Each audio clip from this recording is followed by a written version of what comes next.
Մենք չենք գնում արյան գնով որևէ հարց լուծելու,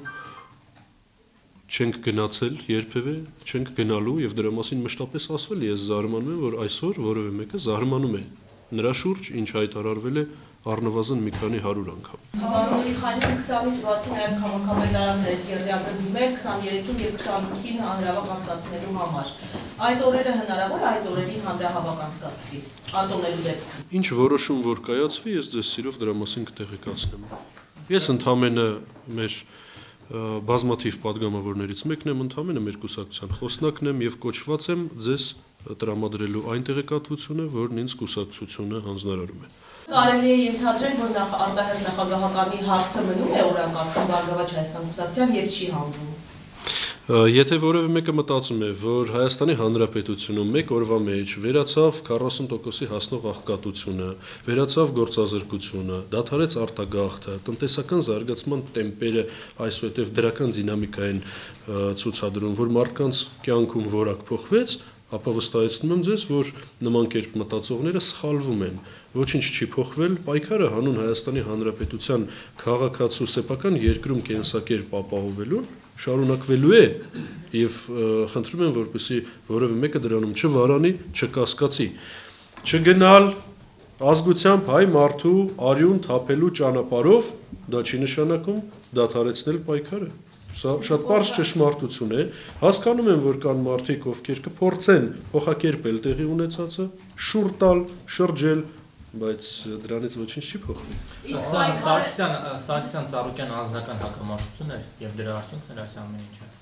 Ես չգիտեմ ում կողմից ինչ անձնական դրսևորումներ կային, բայց ինչ վերաբերում է Ծառուկյանին, ապա դուք երբևէ չեք լսել նրա կողմից որևէ մարդու, որևէ քաղաքական գործչի, այդ թվում ձեր կողմից նշված հասցեին անձնական վիրավորանք, անձնական ձևակերպ։ Ինչն է ձեզ զարմացնում, որ մենք չենք գնում հակաօրինական քայլերի։ Լավ, եկեք ես հասկանում եմ ենթատեքստը, եկեք բացենք բոլոր փակագծերն ու ճակերտները։ Ում համար ակնհայտ չէր, որ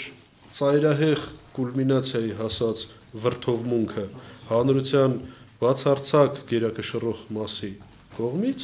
կարող է եւ թերևս միանշանակ բերելու է արունահեղության, քաղաքացիական պատերազմի ու ջարդի իրերը կոչենք իրենց անուններով։ Որևէ մեկը պատրաստ է զոհաբերել իր ընտանիքի անդամին, մերձավորին, բարեկամին, հանուն ինչ-ինչ քաղաքական նպատակների իրականացման։ Կարծում եմ ոչ, որևէ մեկիդ թվում է, որ այսուհետ ԲՀԿ կազմում մնացած համոզմունքներին ու ժողովրդի շահին հավատարիմ մարդիկ, մասնավորապես ձեր խոնարհ ծառան, իմ բազմաթիվ այլ գործընկերներ, կուսակցության ղեկավարը եւ այլն, կարող է շեղվեն նրանից ինչ հռչակված էր, կարող է այսուհետ հանդես գան այլ հայտարարություններով, կարող է փոխեն իրենց քաղաքական կուրսը, օրենսդրական նախաձեռնությունները, պահանջները, դուք չարաչար սխալվում եք։ Մենք ունենք այս պահին այլ քաղաքական իրավիճակ։ Այո։ Եվ դրա մասին չխոսել կլինի առնվազն կեղծավորություն։ Բայց դա չի նշանակում, որ մենք ունենալու ենք այլ քաղաքական կուրս եւ այլ գործունեություն։ Ինչ վերաբերում է ԵՌԵԿ-ի ձևաչափի գործակցությունը, գիտեք ինչ, եթե մենք ուզում ենք Հայաստանի Հանրապետությունում որակական փոփոխություններ, արմատական փոփոխություններ, եթե մենք գործում ենք այդ դաշտում, սпасել մեզանից ավելին, քան հնարավոր է իրականացնել քաղաքական զոհաբերությունների գնով, այլ ոչ թե մարդկանց կյանքի գնով, անարդարացի է։ Եթե որևէ մեկը մեզանից այլ բան է սպասում, դա